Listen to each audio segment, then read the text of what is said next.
Bueno chicos, hoy con bastante retraso voy a retomar la historia que comencé a relataros en el vídeo que os voy a dejar aquí. Y aunque esa historia la extendí y la resumí y la amplié, os prometí que os iba a contar esta historia en mucha mayor profundidad y detenimiento. ¿Por qué? Porque es la historia más increíble que jamás yo desde luego he visto. Historia real me refiero, ¿eh? Incluso sería muy difícil en las películas más alucinantes encontrar una historia tan mágica. De hecho, ni siquiera me suena haber visto así en ninguna película o algo así. He visto películas muy mágicas como Lucía y el sexo, pero con ese grado de profundidad que tiene esta historia, para nada. Bueno, entonces, recomiendo ver el vídeo este que os he dejado ahí hasta el minuto 13 y desde ahí es de donde yo voy a retomar, ¿vale? Y ahí os estaba contando que para seguir aquella corazonada, la corazonada que me llevaría al lugar donde me encontraría con esa persona o esas personas, esos, entre comillas, brujos que me enseñarían aquellas cosas que necesitaba aprender para seguir mi camino, mi corazonada interior, pues tuve que pasar un proceso de 4 años en los que me fui desligando de todo lo que... de todo aquello a lo que estaba pegado, porque la corazonada exigía que para que esto sucediera yo tenía que irme dispuesto a no volver nunca más. Es decir, romper los lazos con todo lo conocido. Y de ahí lo aterrador y de ahí que me costara 4 años seguir esa corazonada, ¿vale? Lo primero que hice fue romper mi relación con Cristinita, que era la chica de la que estaba totalmente enamorado en aquel entonces. Y no sé si me he enamorado igual de alguna mujer como de ella, pero bueno. Porque creía, lo que hice fue proyectar en ella mis temores. O sea, en lugar de darme cuenta yo de que, como inicialmente había sentido temor a seguir esa corazonada, pero en mi relación con ella empecé como a sentir que le iba a hacer daño si me iba. Entonces empecé a poner el problema en ella, en lugar de en mí, ¿vale? Y lo que pasó es que cuando la dejé, en efecto, no me pude ir porque el problema no era ella, lo tenía yo, ¿vale? Que me daba miedo irme. Es sorprendente la cantidad de cosas a las que estamos atados, ligados, que nos generan sentimientos de seguridad y que nos impiden movernos libremente. Lo que pasa es que, claro, como hay unas cosas que son como muy obvias, ¿no? Por ejemplo, tu relación con tu pareja, si es más todavía si estás enamorado, ¿no? Pues hasta que no eliminas esa atadura, no te das cuenta de que hay otras ataduras de otros niveles más bajos, ¿no? Y así vas bajando hasta que te encuentras unas historias. O sea, por ejemplo, por ejemplo, circunstancias que noté que me retenían. O sea, por ejemplo, me acuerdo un día que iba caminando por Valencia, mi ciudad natal, y me vino un olor de estos típico de cuando cambia de estación, que ahora no sé por qué, hace tiempo que me suena que no... Pero bueno, de pequeño yo notaba mucho esos cambios de estación, como cambiaban los olores, ¿no? Y solo eso, el sentir que no iba a volver a oler eso, ya me daba como... De alguna manera notaba como que me frenaba en mi idea de irme, ¿no? Ver imágenes de la ciudad, imágenes cualquiera, de calles cualquiera conocidas de toda la vida, o sea, y de repente decir, ostras, nunca más voy a ver esto, ¿no? Estamos atados, estamos atados a lo conocido por el sentimiento de seguridad que nos inspira, a unos niveles que no nos damos cuenta, ¿no? Y si no tomamos conciencia de ello, eh, somos auténticos esclavos de nuestros sentimientos de seguridad. Y estos sentimientos son como una telaraña que nos tiene atrapados y que nos impide coger las olas del destino, que les llamo yo, ¿no? Cuando sientes una corazonada, sientes que hay algo que hacer, ¿no? No te subes ahí a la ola y te dejas llevar porque estás atado, estás encadenado a todo lo que te rodea, ¿no? Y bueno, la cuestión es que ya no me voy a enrollar mucho más en esto porque ya era algo que hablé en el vídeo anterior. Y bueno, finalmente cogí esa salida que encontré y me fui a Latinoamérica, ¿vale? Pasé 2 años antes en Cuba, pero donde yo tenía que ir era a México. Lo que pasa es que la salida se me abrió para llegar a Cuba. Entonces ya pensé, bueno, si llego a Cuba, luego ya pego un saltito, estoy al lado de México, ¿vale? Lo que pasó es que en Cuba conocí a un director de teatro y que conecté mogollón con él, igual que me había pasado con el director de teatro en España, y que además le hacía falta un actor para Bodas de Sangre, Leonardo, que además era el principal, o uno de los principales. Y nada, me puse a hacer teatro con él hasta que me echaron del país. Me echaron entre comillas, lo que pasa que ahí era muy complicado conseguir estar más de 2 meses. Y tuve que salir. Entonces yo le dije a René, se llama René Corvo, le dije, el director de teatro de la CUJAE, que no sé si está vivo, porque es que hace años que no tengo contacto con él. Le escribí por email y ya no me contesta. No me extrañaría, porque el hombre estaba fatal, famélico. O sea, era de los pocos cubanos que he conocido en mi vida, o el único, que no tenía un trabajo alternativo para conseguir más dinero.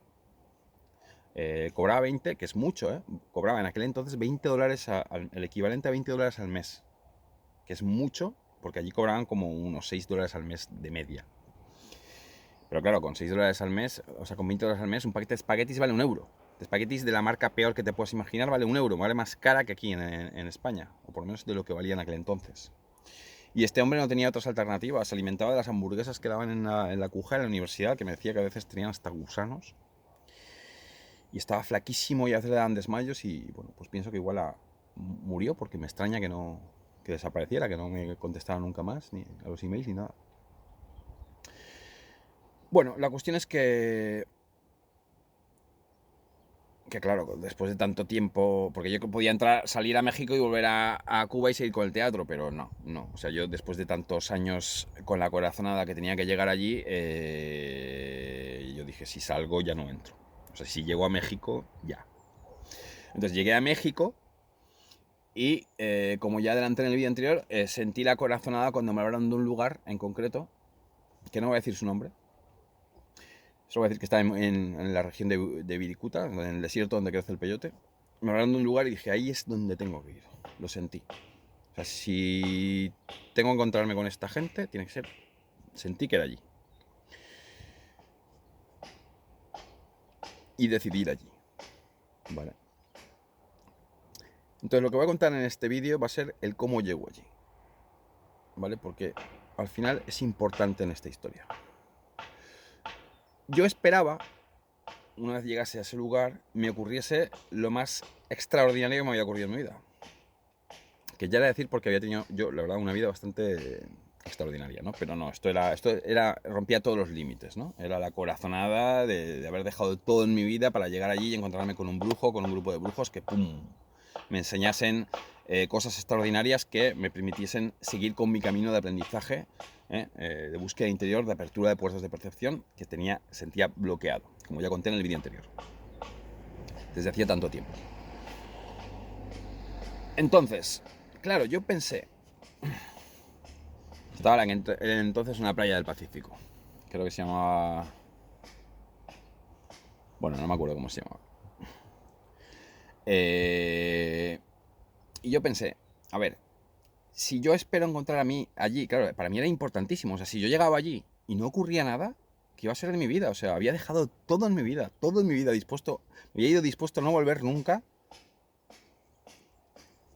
para encontrarme allí, en ese lugar, a esta gente. Entonces, imaginaos que llegaba yo allí y no ocurría nada, ¿no? O sea, de eso ya hablaremos más adelante, ¿no? Porque tuve que generar un plan B, ¿no? Si llego y no pasa nada.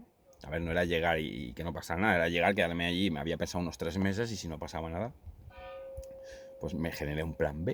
Porque claro, si no pasaba nada era una movida. Bueno, la verdad que el plan B era una decepción igualmente, ¿no? Era muy aventurero y tal, pero... Bueno, ya hablaremos de eso porque eso ya vendrá en el siguiente capítulo. La cuestión es que yo esperaba encontrar allí algo tan extraordinario y era tan importante encontrarlo que dije, ostras, lo que tienes que hacer, lo que deberías de hacer es, en lugar de llegar allí subir en un autobús normal, intenta llegar allí de la manera más extraordinaria posible, para que vayas sembrando ya por el camino la energía de aquello que quieres encontrar allí. Entonces, claro, yo pensaba, ¿no? Digo, ¿cómo llego de manera extraordinaria a ese lugar? Y lo único que se me ocurría, pues, hacer autostop. Pero claro, tampoco es que fuese muy extraordinario, sí que era más aventurero que subirme en un autobús y pagar un billete de autobús. Pero... Y también de alguna manera no lo sentía, ¿no? Decía, es que también estoy como intentando forzar algo, ¿no? Intentando forzar algo, ¿no? Como forzar. Nada me cuadraba. Total, que al final, cuando decidí ir hacia allí, pues compré un billete de autobús o varios, no sé, que me fueron llevando. Sin embargo, el destino quiso que el último autobús que cogí me equivocase. Y en lugar de llevarme a la aldea del desierto al que me dirigía, el desierto de Wirikuta es donde crece el peyote, no sé si lo he dicho antes, pero bueno, es donde crece el peyote. Es un lugar conocido, bastante particular del mundo por esta circunstancia. Entonces el autobús que pillé me equivoqué y en vez de llevarme allí, me llevó a un pueblo que hay en la sierra. En la sierra justo, pues donde, en uno de las fronteras del desierto, donde acaba, en uno de sus límites, empieza ahí coño, lo acabo de decir, una cadena montañosa, y allí había un pueblo, que era un pueblo además bastante turístico. Entonces yo ya en el autobús, hablando con un mexicano que era más vampiro y más pesado, que tenía al lado, yo ya descubrí que me había equivocado, que este autobús no me iba a llevar al lugar donde yo quería llegar, sino que me iba a llevar al pueblo este turístico. Entonces cuando bajo del autobús, conforme bajo, había un tío en la puerta, un vaquero, que me ofrecía una excursión a caballo. Yo no hice ni caso, o sea, seguí caminando e incluso le traté con un poco de desdén, ¿vale? Venía de Cuba y en Cuba son muy pesados, ¿vale? Aunque yo en Cuba vivía en una aldea pegada cerca de La Habana, pero era una aldea que ahí no me pegaba una brasa casi. Pero cuando me había acercado a La Habana, aquello era una cosa de chicas, de amigos, de lo que fuera. Bueno, digo chicas entre comillas, digo amigos entre comillas, porque allí son vampiros de la materia, pero uff. Claro, cobran muy poco dinero allí. O sea, se buscan la vida como pueden y lo venden todo. Aunque sea falso, como el sexo, como la amistad, como lo que sea, ¿no? Bueno, y entonces, claro, yo viniendo de ahí estaba ya hasta la polla que me agobiaran con eso. Entonces, no sé qué me dijo y no me acuerdo, ¿no? Pero sé que le traté con desdén. Lo sé porque seguí caminando unos pasitos y me paré porque dije, hostia. Yo no había ido a Latinoamérica a hacer excursiones ni, ¿cómo se llama esto? Viajitos de estos pues que contratas para que te lleven a no sé dónde o lo que sea, ¿no? Y de hecho, solo hice otro más adelante, tiempo después estaba casualmente en otro desierto, en el... Bueno, no me acuerdo cómo se llama. Frontera con Chile-Bolivia. Hay una triple frontera ahí entre Argentina, Chile y Bolivia, que es territorio de nadie. Y no podía salir de allí, nadie me cogía en autostop y tal. Y tenía otro problema. No me funcionaba allí la tarjeta en el cajero. Y no tenía dinero. Entonces tuve que contratar, ahora me sale la palabra, un tour para salir de allí. Que me llevó hasta Bolivia, al Salar de Uyuni. Al pueblo donde está el Salar de Uyuni. Entonces,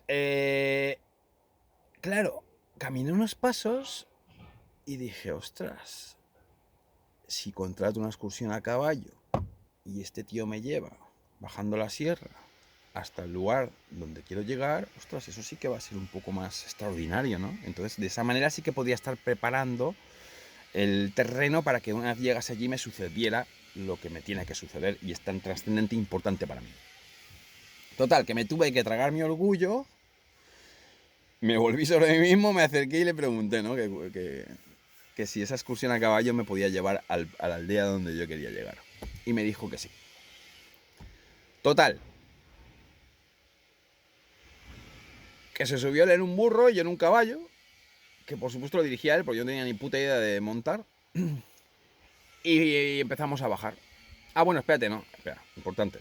El trato no era solo que me llevase a aquella aldea, ¿vale? El trato es que además, para que fuese todavía más extraordinario mi viaje para allí, se me ocurrió que este señor me mostrase qué era el peyote y yo me tomase unos peyotitos de camino hacia allí para llegar además en peyota, para ponerle un toque más de extraordinario a aquello, ¿no?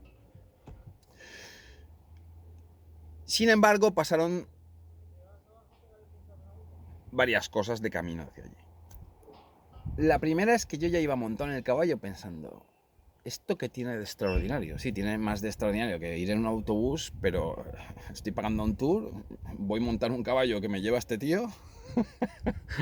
Esto es patético en realidad, ¿no?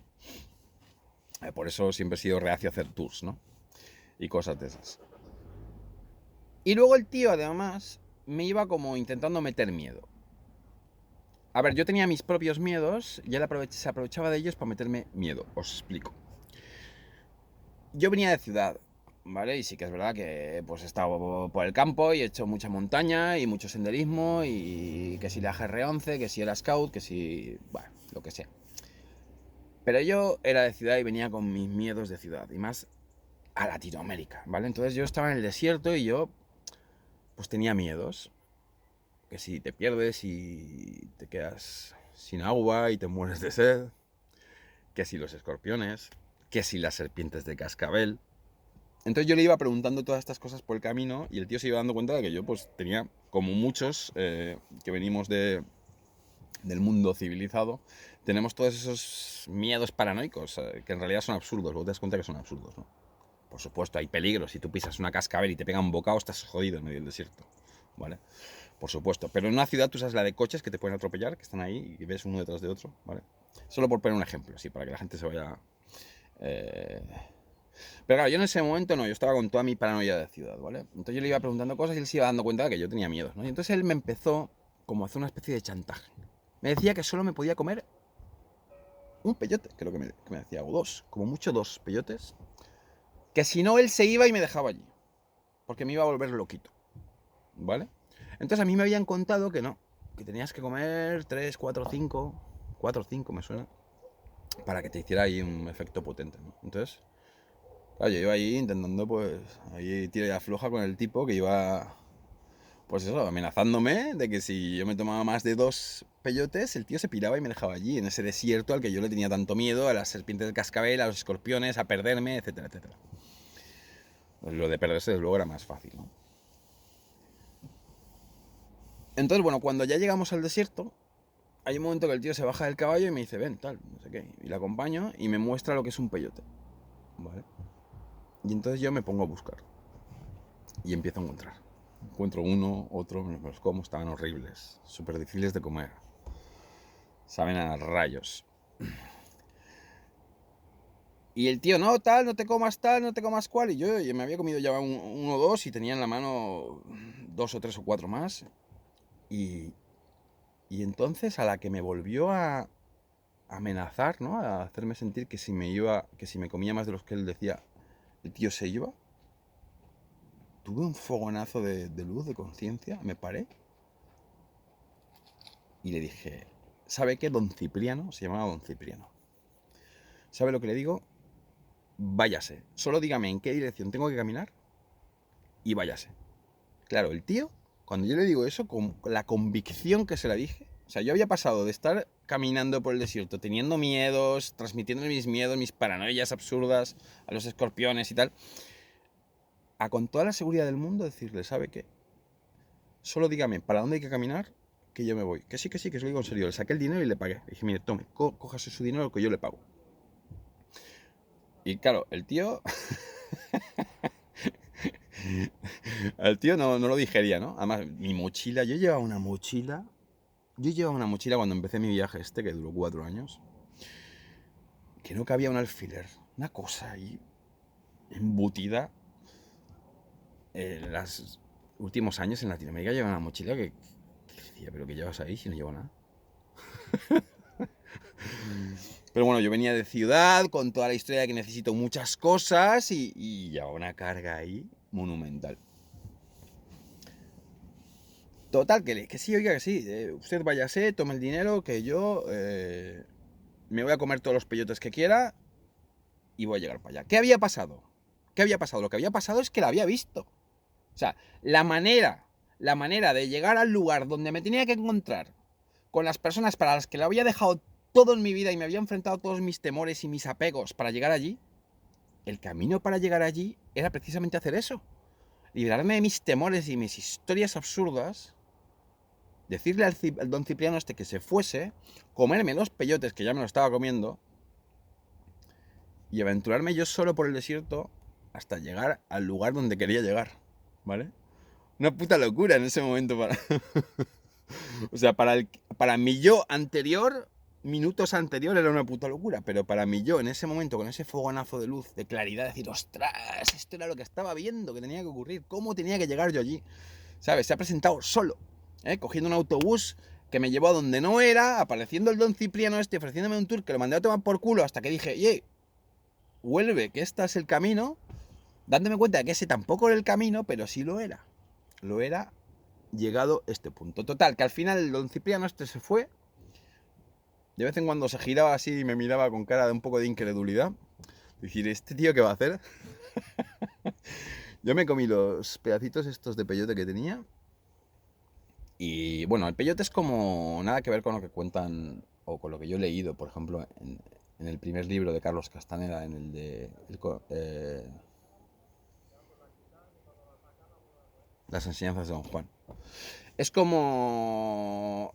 El peyote es como un... Es más parecido a un trippy. Es más parecido, ¿sabéis qué? A la marihuana, pero es mucho más estable, porque la marihuana así como de repente piensas una cosa, luego otra, luego no sé qué, luego ves claramente otra cosa y al final no te acuerdas de nada, porque es tan intermitente y tan rápido y tan cambiante que no llegas a fijar tu atención lo suficiente en las cosas que ves para recordarlas. El peyote es como más estable, ¿vale? Es eso, tipo más los cartoncitos estos que la gente de mi generación se comía cuando éramos adolescentes y tal. Bueno, algunos se lo siguen comiendo. Algunos se quedaron ahí anclados.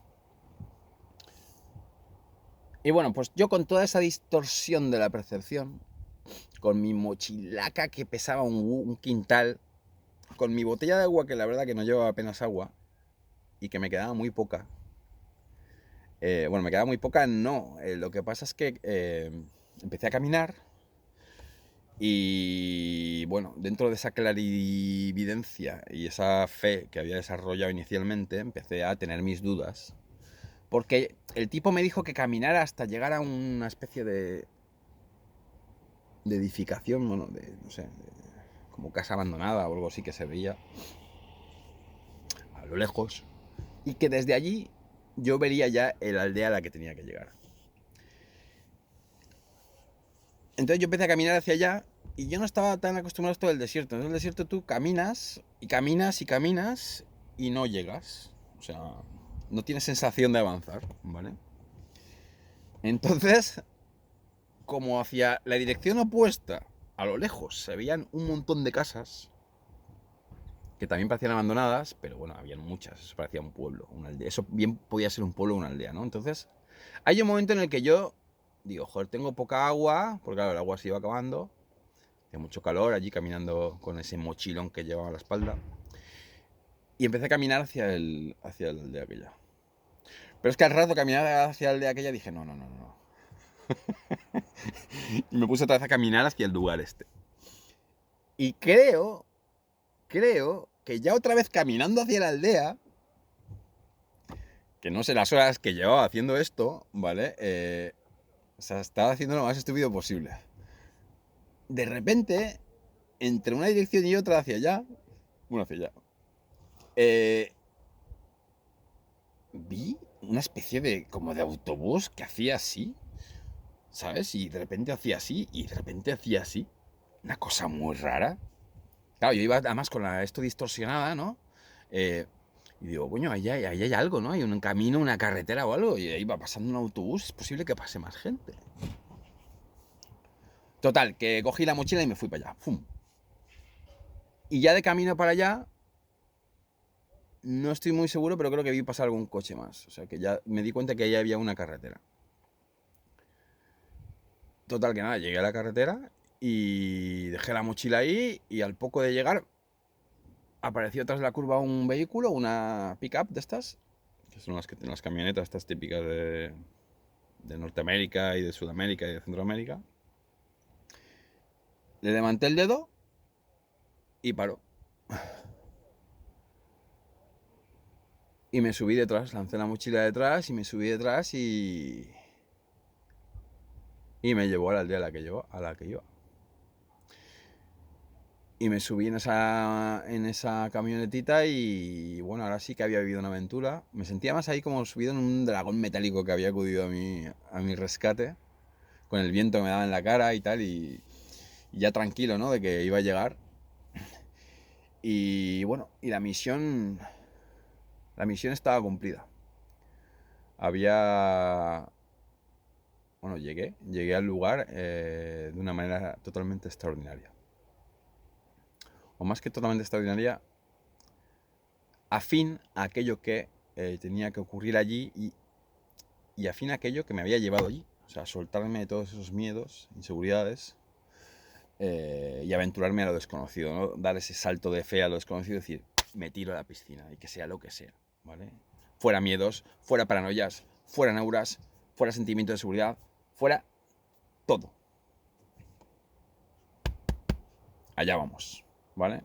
Y aquí es donde voy a dejar el corte de la historia, que seguiré contando. A ver si me engancho a contarla y la cuento. Así, aunque sean trozos como estos, pero la cuento. A ver si consigo publicar un vídeo así al día más o menos. Y yo calculo que, no sé, en 10 sesiones igual la cuento, no lo sé. Es una historia larga e increíble, ¿vale? Y bueno, en el siguiente capítulo os contaré lo que me sucedió en esta aldea el día de mi llegada. Y no sé si ya os contaré lo que me pasó cuando me encontré con el sujeto en cuestión. Que ya lo adelanté en el vídeo anterior, que sí me encontré con él, así que ya lo dije. Así que nada, lo dicho, a ver si en breve continúo con la historia.